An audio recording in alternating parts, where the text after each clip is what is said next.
The barometer shows the weather is really good for the spring equinox. And the temperature now, according to this, is 27, 28 degrees centigrade. So let's do some gardening. Okay, this is the springtime. And the first day of spring. What do you think about it now? When you're looking back or looking forward? Everything's just popping up, aren't they? Everything's just popping up now. We've got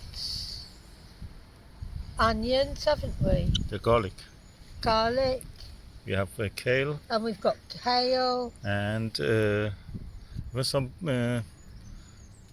We still have some greens, don't we? Yeah, we have also some... we still have some salad greens, winter salad greens. Celery. Yeah, and we've got celery, yeah. And now, yesterday, chard. I managed to put some sheep wool down, cardboard on top of it, then cover it with some wood chip. We have here some Swiss chard,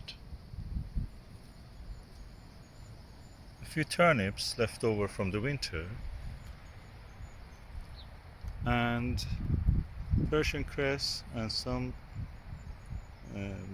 spinach and some celery.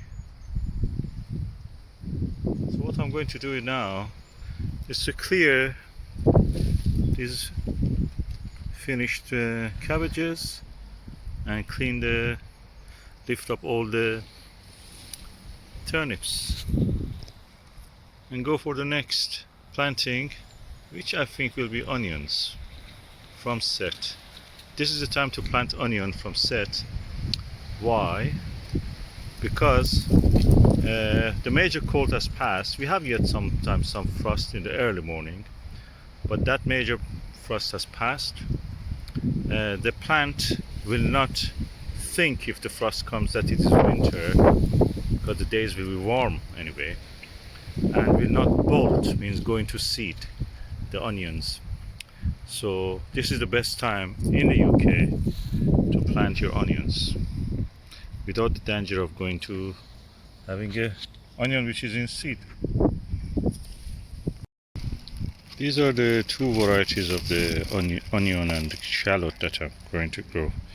This is called the Stuttgart Giant, and this one Golden Gourmet. So I will plant them and hoping that they will do best. Unfortunately, this corner is close to the hedge, so I have to water them extra because nutrients and everything else is taken also by the hedge. This is the Golden Gourmet, and as you can see, some of them are bad, so I put them aside. The good ones we can use.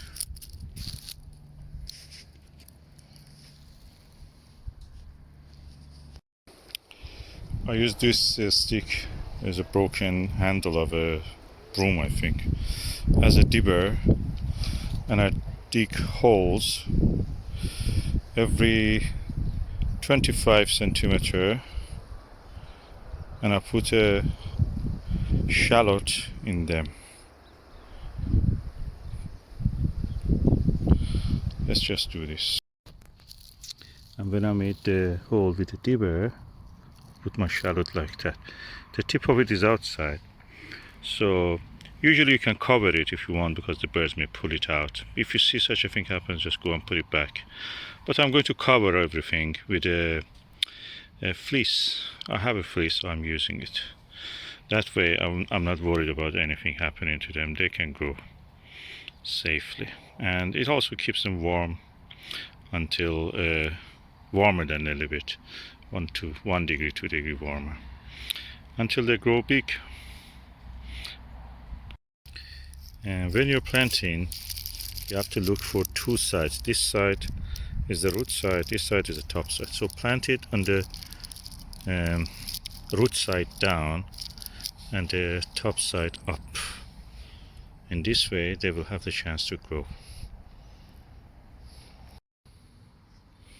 So the distance is around 25 centimeter, but to be able to grow more in the space that I have, instead of planting one here and then another one here, I give them a little bit more space so I can put the rows closer together, and this one and this one, the middle of them next row, and the same for everything.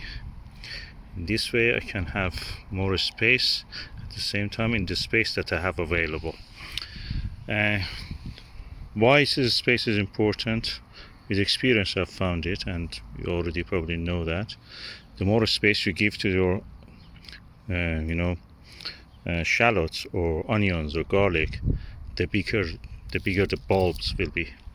So the smaller bulbs with a smaller space, bigger bulbs with bigger space.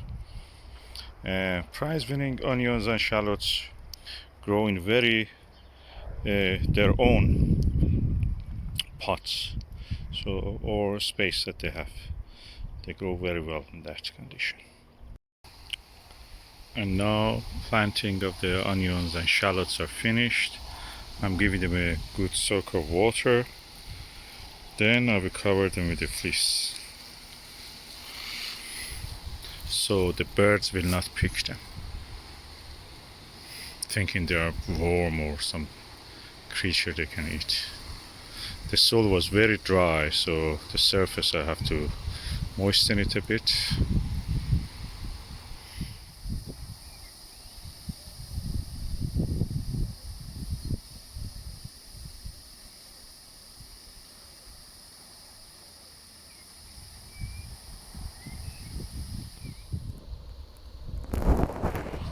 And a happy allotment.